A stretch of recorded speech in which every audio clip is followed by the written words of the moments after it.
Bonjour, bienvenue dans les desserts de Marie. Aujourd'hui, nous allons faire du craquelin. Alors, qu'est-ce que c'est que le craquelin? Le craquelin, c'est un mélange de beurre, de cassonade et de farine. Posé sur de la pâte à choux, ça va vous donner un chou croustillant. Pour cela, vous allez avoir besoin du rouleau, d'une spatule, d'une maryse ou d'une corne.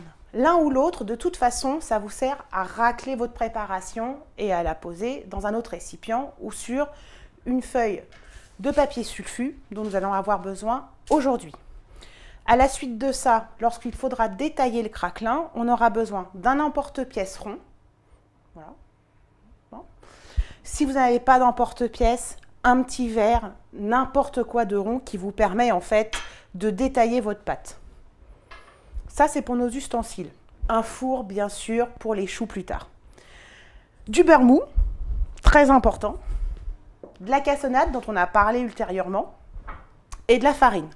En termes de quantité, c'est très simple. C'est 50 g de beurre mou, 60 g de farine, 60 g de cassonade, et c'est tout.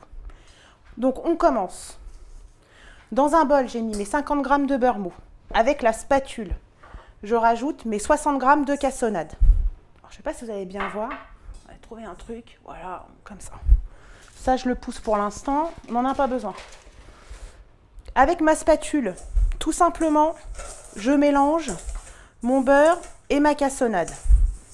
Alors, ça, c'est un petit peu sableux, c'est bizarre. Moi, j'aime bien. Donc, il faut bien le travailler, d'où l'importance d'avoir un beurre mou, parce que si vous faites ça avec un beurre dur, à mon avis, vous en avez pour 2 bonnes heures. Avec ma maryse, vous voyez, là, j'ai une accumulation de beurre. Eh ben, je le racle. L'avantage, c'est qu'on a l'impression que c'est tout propre. Et je récupère ma matière et je continue de mélanger. Donc, voilà. En fait, il faut que le beurre absorbe la cassonade. Donc, on n'hésite pas, hein. On appuie, on mélange, on y va. Voilà. Quand c'est à peu près comme ça, bah pareil, je récupère ma maryse, je dégrossis ma spatule, voilà, j'ajoute ma farine, ma petite farine.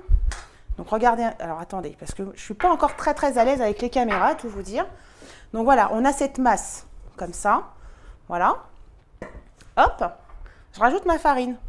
Alors, moi, je la rajoute d'un coup. Si vous préférez y aller petit par petit, vous pouvez. Et je mélange. Toujours pareil. Alors, essayez de bien faire le geste de façon à que vous le voyez. Alors, moi, je le fais à la spatule. Maintenant, vous pouvez le faire avec les mains, à condition qu'elles soient bien propres, bien sûr, parce que sinon, vous pouvez être très malade. Voilà. Donc, vous voyez, petit à petit, le beurre, la cassonade et la farine se mélangent. Donc on y va, on travaille à la spatule. Alors, on n'y va pas avec le bout de la spatule, hein. Faut mettre un peu de force dans vos gestes. Voilà.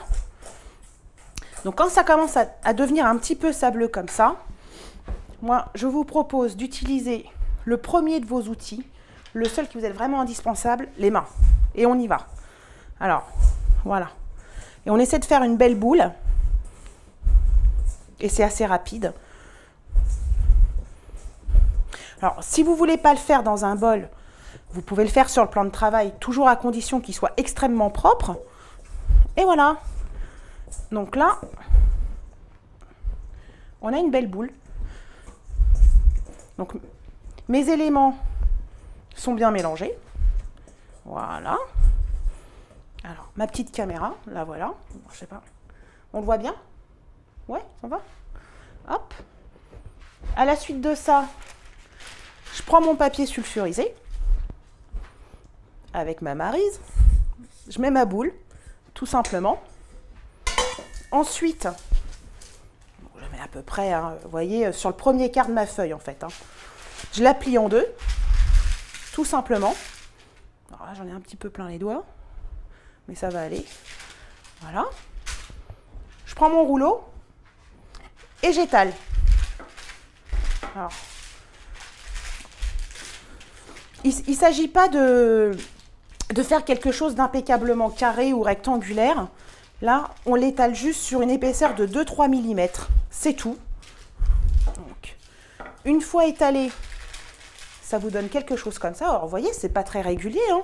On ne sait pas ce qu'on lui demande de toute façon. Je lui remets un petit coup de rouleau. Voilà. Ensuite, mon petit papier, je le plie sur les bords.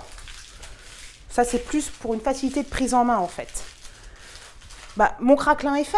Donc maintenant, je le mets au congélateur et on ressortira tout à l'heure pour le mettre sur de la pâte à choux.